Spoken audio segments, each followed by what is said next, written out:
So very good morning to you. I think two eventful days for you all. Very different topics. So today we come to the another topic, which is basically on classifiers. And this is not going to be a very technically illuminating probably talk, but it is an overall idea to give you a overview of what we are actually doing in terms of the machine learning in this particular course, which you will be actually practically start doing from this afternoon and until the end of the course now. I'm going to give you an overview of classifiers, and specifically I'll talk about actually the one of the particular classifiers that we are usually using in our own work, and one which you will do some experience using this afternoon in the tutorial. We have shared you on your WhatsApp, we have shared you a zip file, and we expect that by now you must have downloaded it and unzipped it, and wait for our further instructions on that. As we start the afternoon session, we'll talk about it. So basically today, this morning, I'm going to touch upon three topics. One is a very short introduction, a very basic introduction to classifiers. Then I'm going to talk about the types of classifiers. Finally, I'm going to talk about the classifier that we use in our work most of the times, which is the QDA classifier, quadratic discriminant analysis, which we'll talk about, and you will work on that in the second half of today's tutorial. Also, finally, I'll give you one example of how we are using classifiers in our works to get some of the hypothesis, linguistic hypothesis, tested in some languages.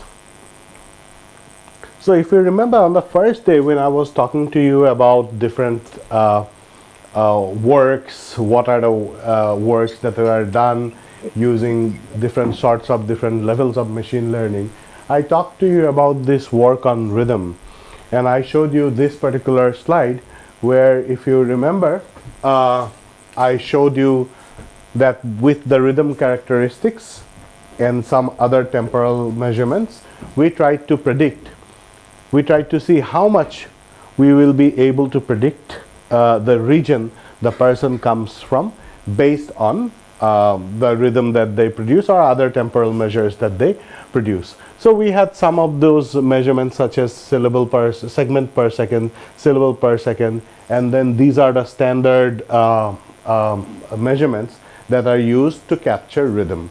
So I gave you a slide where I showed you that, like, if you have more percentage V, it will go towards one of the rhythm classes.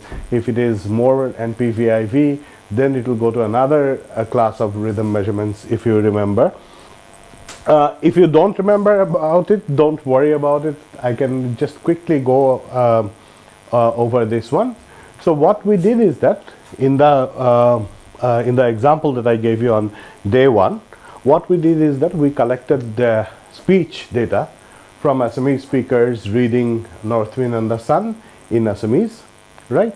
And then what we did is that we basically segmented all their consonants and vowels, and we tried to measure what kind of rhythm Assamese speakers have.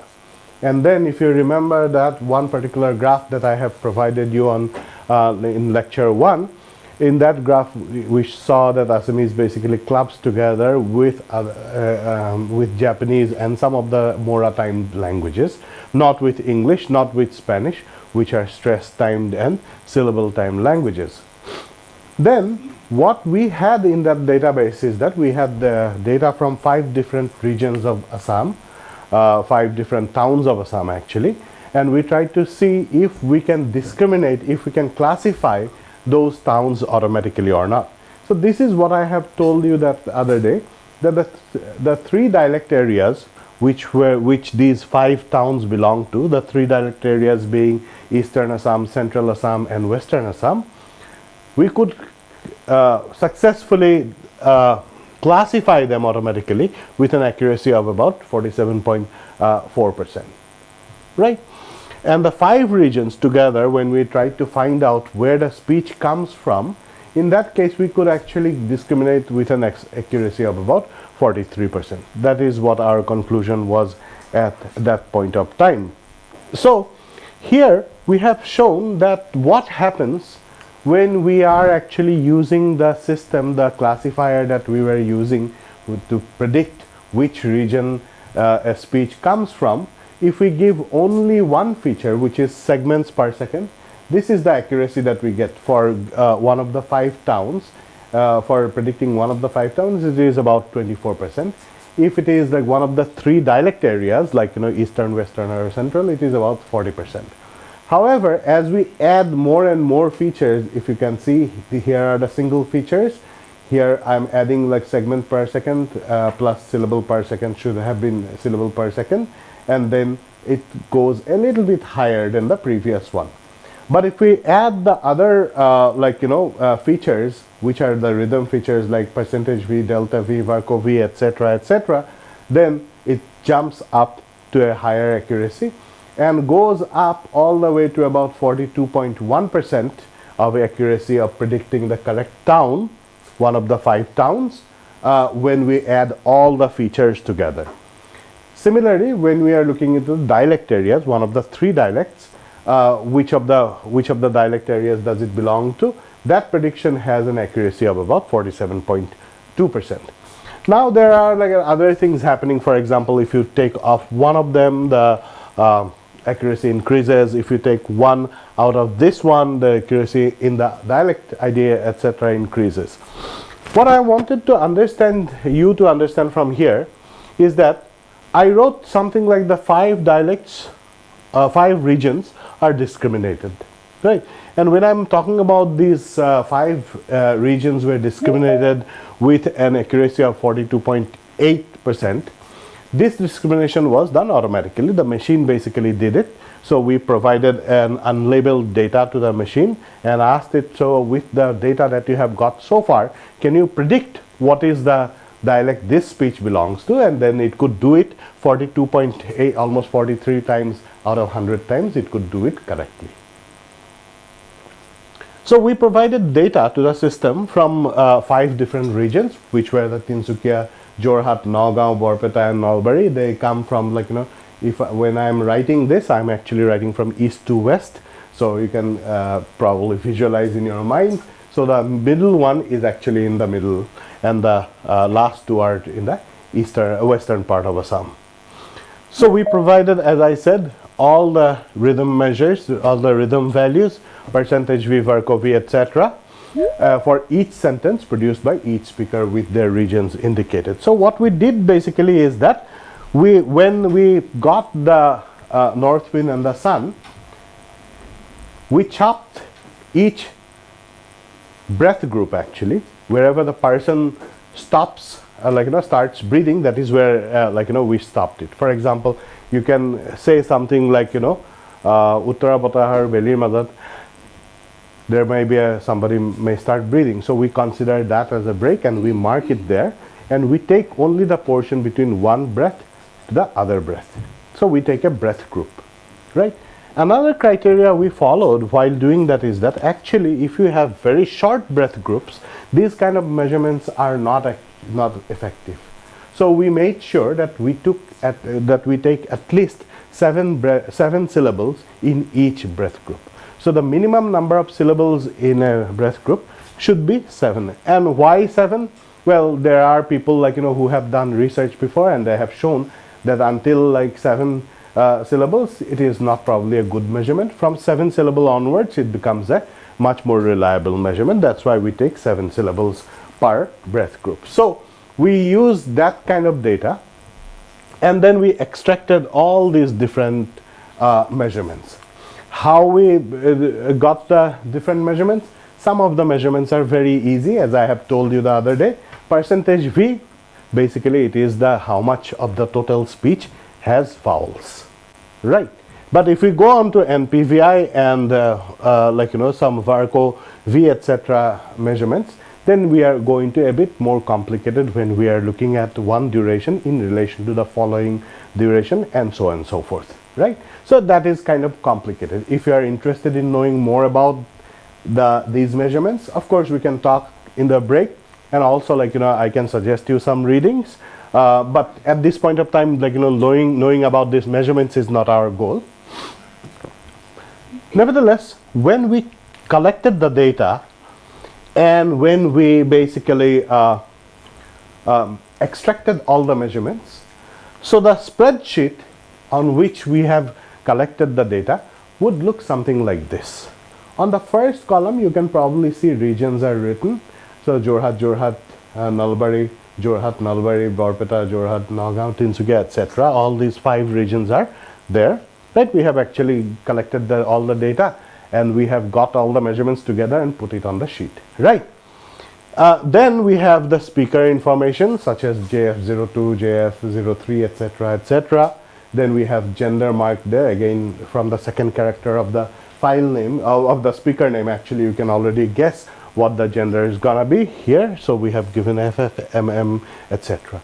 And here are the measurements of the different measurements, such as percentage V, delta V, which is the standard deviation of the vowel duration, Varco V, SDC, etc., etc. Right?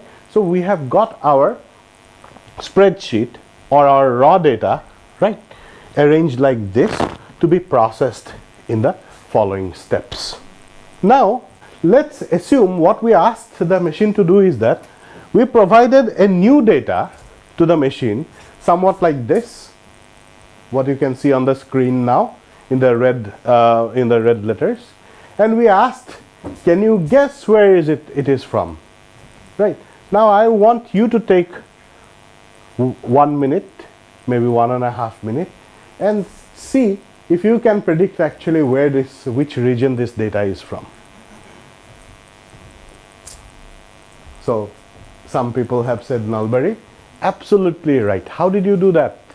You went on, like, looked at the pattern of data, then try to match it, and that is exactly what the machine is doing. Right? What you have done is exactly what the machine is doing, just that as a human being I don't have to tell you how to do it. The machine, I'll have to tell it how to do it. Right? But I'm really greatly, pleasantly surprised that more than one person got it right. I thought that nobody would get it right. Okay, so now in this data, when we have these kind of data formats, we have to understand some of the basics of how this data is arranged. So this is basically the top part where we have written each column name is basically the header, right? It may be basic for many people, but I'm just telling you that. Now, we have different variables here. For example, speaker itself is a variable, gender can be a variable, then percentage V is a variable, then all these are different variables that we have in the data. Right? And lastly, what we have is that these are different classes. Right? So what you have just done when I asked you where this data belongs to, you basically classified the red data into one of the classes. Right? And that is basically that is all what classification is. Right? So our job is basically to look into how many classes are here. Here there are 5 classes, which is named as region in this database, right? And this database, the 5 classes are basically Tinsukia, Jorhat, Nagaon, Nalbari, Barpeta. Again, I'm repeating that I'm starting from east to west. And the labels are Tinsukia, Jorhat, Nagaon, Nalbari, Barpeta, as you can see here. Right? Today we are going to actually, in the second half, we're going to take this data and we are going to perform a few operations, a few classifications, and show you how it is done. Okay? So our objective, right, in a classification, right, in the objective of a classifier as such, right, is to train an algorithm, what you have trained in your mind just now, to train the machine with an algorithm which can predict what the label for the column, the row X will be. Okay? So this is basically what your classifier basically does. So what is the work process of a classifier? Well, you give the data to the classifier, right? So I hope I'm okay with you're probably getting what a classifier is, right? Classifier is nothing but an algorithm which takes raw data, right, without any label, and then provides it a label, right? So what is needed for that? So we first need to train it, right? What I did with you just a little bit, some moments ago, what I did is that I gave you some labels there, and I asked you to think where this data must have come from, the unlabeled data must have come from, right? I trained you, right? That is what we need to do. So for training, we provide raw data with labels, okay? We provide raw data with labels. And then we build a model, what you just made in your mind, right? And after some time, if you have looked at that data for a long time, you don't have to go and match every time actually. Just looking at the data, you already have an idea where this data would fit into in the table, right? Just like what happens in speech, right? Every day when you hear speech of different types too, you don't have to go and match everything every time with all the characteristics, right? You already have the model. You just fit in there and see what it means. So we have to build the model, and then comes the testing part, or this is the training part, and then comes the testing part, or the real usage part, where we are using this model with some data with no label. We are going to feed the data with no label, and there would be some sort of predictor here, there can be many different types of predictors, right, based on some sort of statistical prediction, and then it will assign a label.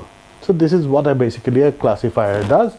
And as I told you, this is a very basic how do I say, basic lecture on classifiers, because those who are from the technical background, you must have already known about all about the supervised, unsupervised, and semi-supervised classifiers, but it is mostly for our linguist friends, so that it is easy for us to go to the next step. Now the question is that that I just gave you some data with the numbers. It is difficult to know what the characteristics are until I give the label. Is it always necessary to get a label? Look at this data, right? Can you predict, can you guess how many classes are there? 3 classes, right? And then can you if I ask you that, can you draw a boundary around, can you cluster them together? Can you do that? You'll be able to do that, right? You'll cluster it here, second cluster here, third cluster here, etc. Right? In that case, you're not using any prior knowledge actually. I'm not feeding you with any labels, right? Without any labels, you are able to now actually classify the data or put labels to the data, right? And like that, some of the classifiers actually don't need any labels. They are called they're basically unsupervised, right? Well, basically classifiers that use unsupervised learning. So to summarize, basically if we want to know about classifiers, the basic idea is that it is basically an algorithm to assign class label to some sort of data that is being input, that is being provided, and it is usually trained using labeled data. Sometimes there are no labels, as we have seen in the last case. Sometimes some of the data are labels, but many are not labeled, so it's a combination of the two, right? And in case of testing, what happens is that it receives unlabeled data and outputs the different classification labels. Okay. So in the previous chart, right, in that chart, there were labels, but there were colors. Sorry, I got your point. To some extent true, but you can think about it like, as if we don't have, if the machine does not have any, so they're in complementary distribution. Okay. What was the size of the data when you were training it? Very small. It was about 855 rows. 855. Yeah. So how did it work training? Because in unsupervised. It is like, it is, no, not unsupervised. We used this one is supervised. Okay, so SVM. No. This one was QDA. Okay. Much low level. That's why we used QDA. No, but that works well on small data. Yeah, works well on small data. That's what I had a doubt on. It's like 855, if I remember it. Because we Jashi, was it 855? Was it? I was off by 6. Fine. And that too, actually, like, today the data that you'll see is 849. But then Lina is also sitting here, so Lina would know it even better. So then we removed some of them again because they were less than 7 syllables.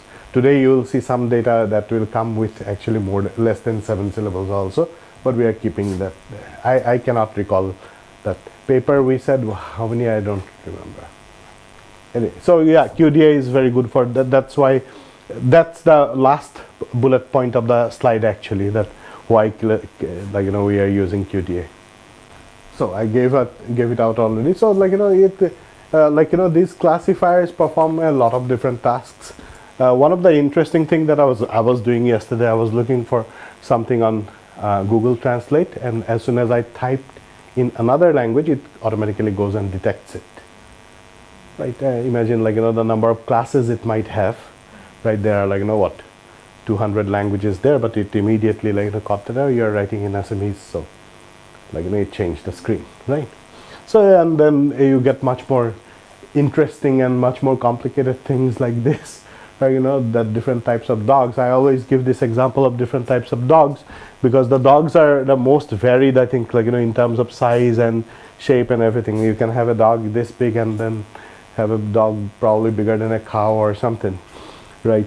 So it's very difficult to classify them actually, to identify them. And then if you have a cat here, so the main task of a classifier is to sort the cat out of the dogs. So, and also while doing that, it has to find some features. Fur does not work, ears don't work, right? There has to be some unique features finally which would work in classifying the dog class from the cat class. This will come back again. So as I said, some of these classifiers are basically supervised, right? And some are unsupervised, and then some are basically semi-supervised classifiers. And then many of you have already come to know why they are called unsupervised, supervised, or semi-supervised because of these reasons. For all the training data, in case of supervised, the classes are provided. So we have to provide the classes. So it has basically two information there. Exactly the class label it has, and also the how many number of classes are there. So it becomes much more easier for it to classify the data. So in unsupervised, for all training data, classes are basically not provided. And then if it's semi-supervised, or there are many other names also for that, some amount of training data is maybe labeled. Many of the data may not have any labels in them actually. So when we talk about supervised classifiers, then there are quite a few classifiers which will fall under these categories. Remember also that some of these classifiers can be run also as supervised or unsupervised also. Not all of them, but some of them can be, but we are not going into that.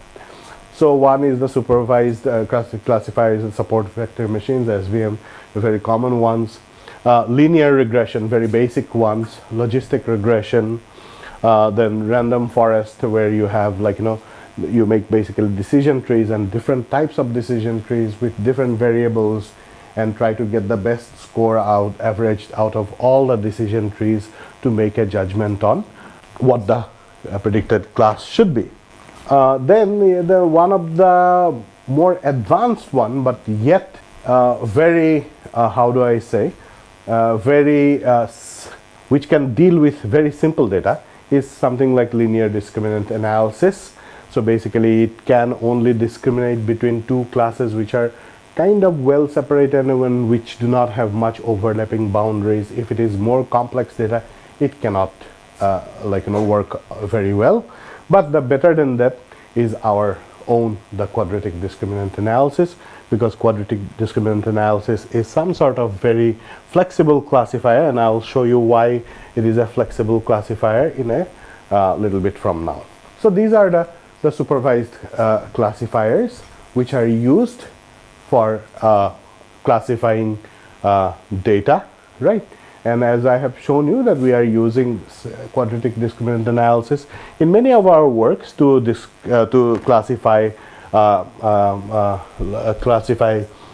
categories in speech data. So it works pretty well in speech data compared to considering its complexity the speech data has.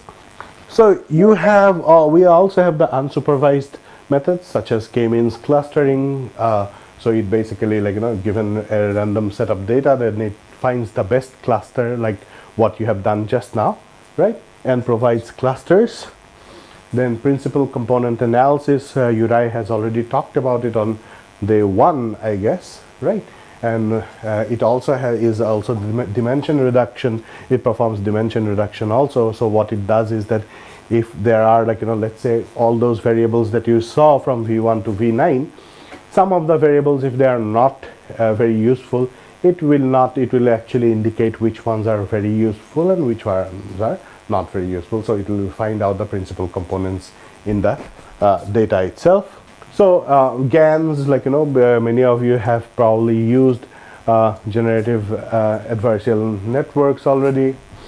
And then one of the words that you must have heard about in this particular course so far is something like an autoencoder. And autoencoder is, again, if you are not sure what each of these mean, you don't have to worry about it, right? You can always there is enough time to go and understand about each, but I don't think even very experienced scholars would be able to will be experts in all of this at the same time. So this is about autoencoders now. You must have heard the word autoencoder from Uri already. So basically these are again neural networks. He has also mentioned what neural networks are, right?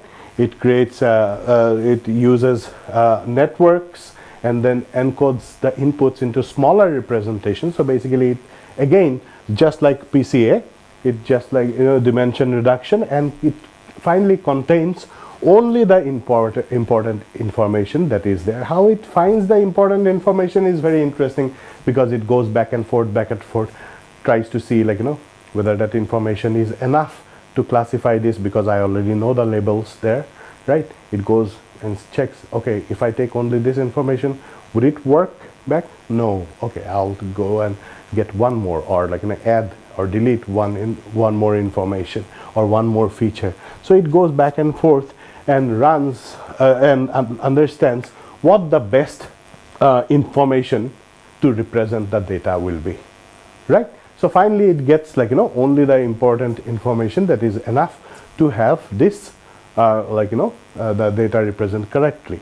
A little later, I will also maybe not now, in the second lecture, I will show you that we can do it with different kind of things. For example, vowel data, right? Vowel data is a very temporarily long data, right? I mean, a vowel can go for 100 milliseconds or something, and we can start calculating vowels in 100 different places in those 100 milliseconds.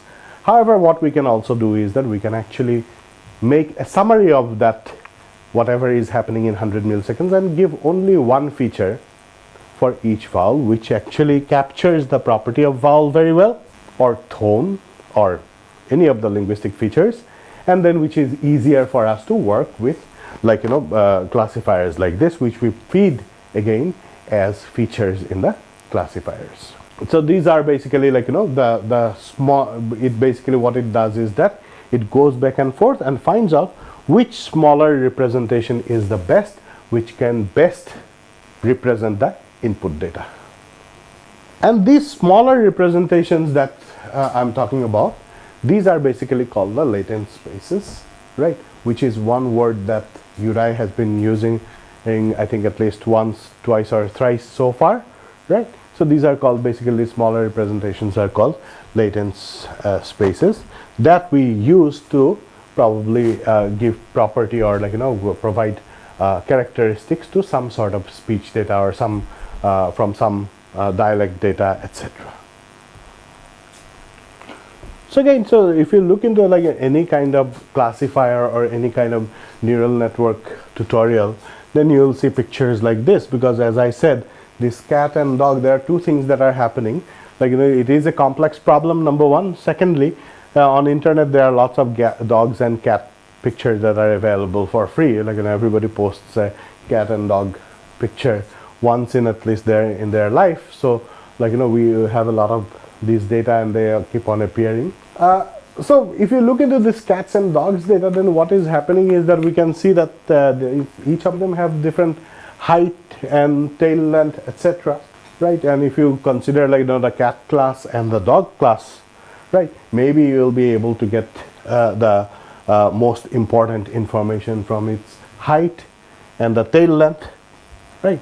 And that is probably serve as your variables, the important variables that are using to classify the dog class and the cat class. So the important point is that, like, to find out what works, like, in the best in classifying and in your classification, that you can go by intuition, number one, and the other way is to by experimentation, like what the autoencoders do, go back and forth and find out what works. And I'll give you one example of that in the second lecture today.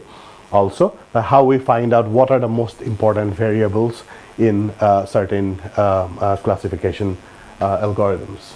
So basically what QDA does is that the quadratic discriminant analysis, which is the last one that we have talked about earlier here, right? And that's why I have put it in bold, because I'm going to talk more about it. And this is the one that I'm most comfortable with and I use most. So I'm going to talk about this more. So the QDA, quadratic discriminant analysis, what it basically tries to do is that tries to see how this height and tail length, how this data or how the numerical data of this height and tail length are spread for each category. It tries to see, like, in a space how the numerical representations are spread for each category, just like what you have seen in the earlier, the red, blue, and the green dots or something. It also tries to see how the values of height, and let's say height and tail length is just an example, right? It could be many other things, right? It also tries to see how these values basically co-vary with the two classes, the dog and the cat classes, and it tries to see that if dog becomes dog class, then the numbers change. If it becomes cat class, then it becomes the numbers again change, etc. And based on this, like in the space where all this data is distributed, it draws certain boundaries for each class, right? So once it it draws the boundaries, then it basically assumes that anything that comes on the right side of the boundary is going to be a cat. Anything on the left side of the boundary, it is going to be a dog, right? So this is all about making a boundary boundary in the space, a distributed space for each of the classes, right? Like what we have seen in the earlier case. Remember the red dots and the green dots, etc. There, we can have if it falls into that red category, we know that it's going to be a red dot, right? However, the point is that it is not always the case that everything falls into the right category all the time, and that is why we have an accuracy of 42.8% in some cases, because some data are actually misclassified into another category, right? And that is common. So in order to make it into into that correct category, you probably need a better algorithm, and a lot of data, probably it would happen. And when we are doing in the second half, we are doing a problem of our own QDA classification, right, which we are going to try. In that we will see how the number of classes actually affect your accuracy, right? And there are many other things, of course, like that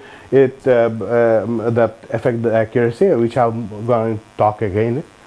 So like now what happens is that the boundaries can be taught in many different ways, right? The boundaries, you can go ahead and draw a strict boundary, right? Which what linear discriminant analysis does. When LDA draws a boundary between two classes, it's a strict boundary, and which is going to be a linear boundary, which is going to be a strict boundary, right? However, if your algorithm is powerful, if your algorithm is advanced, then the boundaries would have a lot of flexibility, right? So for example, QDA can go a little bit flexible. Actually, it can bend a little bit and then encompass all the the data that goes a little bit away from the exact prototypical classes too. I'll give you an example of that in the following slide, so don't worry about it. So in case of QDA, in case of this, QDA works better because speech is that kind of data, because how complicated speech is. Within the be actually going into from one space to the other, and it makes the boundaries, it takes into consideration those variations. It may be able to take into consideration those variations and put it inside the boundaries, right? It will be probably clearer if we go a little bit forward to the next few slides. So theoretically, what you need to understand is that QDA is basically a kind of flexible kind of classifier, right? It does not draw linear boundaries like linear discriminant analysis does. QDA draws a little bit flexible boundaries so that it can fit the trends or the groups that your data is formed in. Sometimes or pretty often actually, QDA also uses PCA. Remember PCA, principal component analysis, to pre-process the data so that it removes all the unnecessary what is that called, variables, and keep only the necessary information there in the data that is being trained. So sometimes QDA also uses PCA, so that's why it is kind of much more suitable for our purposes. Usually we have small data, right? We have a very varied data, so that's why these kind of low-level classifiers but flexible classifiers help us in our works. So then that we have seen that there are supervised, unsupervised. There are so many different within supervised or unsupervised itself. There are so many different types of classifiers. The question is that where do these classifiers actually differ? And they differ in terms of, as I was saying, the kind of data they handle. You might have a system which needs to check let's say the apples if they're ready to go to the market or not. It is a simple system actually. It has to make only one decision whether the color is correct or not, the shape is correct or not, and then it passes or it rejects. But if you think about speech, the same person who wakes up in the morning, his voice is totally different by the time he is in the afternoon, right? So these kind of systems would need much more flexibility than the apple sorting thing. So if the classifier is better, of course it can handle more complex data in the sense of the image data, for example, image with a lot of information, right? Also a lot of noise, right? What can be complex data in case of speech? It can be a lot of people talking at the same time with a lot of noise in the environment. As you go on, you will probably also know why it is the case that better classifiers are actually better, because it knows how to handle the noise. It finally knows that noise is not something that I'm going to model. I'm going to take the noise out of the speech and then I'm going to model only the speech. So as I said, speech is such kind of complex data which needs a usually better classifier, and that's why in this case we are basically using the QDA. So this is the idea of this is not going very well, but you can still see what is happening here. So here, let's say there are two class data, there are two classes here, the red class and the green class here, right? And the ideal way of discriminating this, or ideal boundary here, right, should be this, like, you know, this dashed line. Okay. But as we train on, it was actually trained on like real data. As we train on, you can see that, like, you know, logistic regression, which is like, you know, one kind of linear regression, linear discriminant basically, you can see that it does it in the straight line, ignoring this part and this part, etc. Right? So it is like, you know, missing some data, so it is never going to be correct in that, because your, like, you know, baseline or your original data boundary is actually should be like this.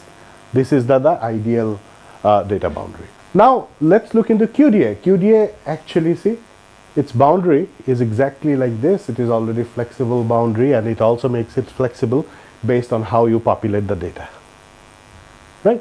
And that is why, as I said, it is more flexible, because it can, like, you know, make the spaces bend, right, according to the data that comes in, right? It is, to some extent, it is flexible, and that's why we are using QDA, and I'll show you some use cases a little later. Now, what could work even better than this? What could work even better than this? Any idea? Something like a neural network, right? A neural network. A neural network can actually deal with even more complex data. So now here the data is actually, like, you know, very simple data, because, like, you know, you can already see one group and the other group. What happens if the data is from, like, you know, has a completely different, like, you know, oblong shape? So this is what happens in the training of neural network, artificial neural network. As you can see, the classes are actually, like, you know, here the same class, and this is another class, and as it goes, time goes on, it can actually, like, you know, the ideal boundaries are given in the dashed line here, and as the time goes on, with enough data and time and processing, like, it can go on, match its, like, you know, boundaries according to the data, right? It can model it much better than the other classifiers that we have seen here, and that is why, like, you know, neural networks are better. So this is, I have taken it from mathformachines.com. If you are interested in some of this, this guy has an amazing website. You can have a look at it. Okay, questions at this time? Why is it called quadratic? It is basically because of the reason that it is not linear. Okay, so we'll stop for 10 minutes and then we'll be back here.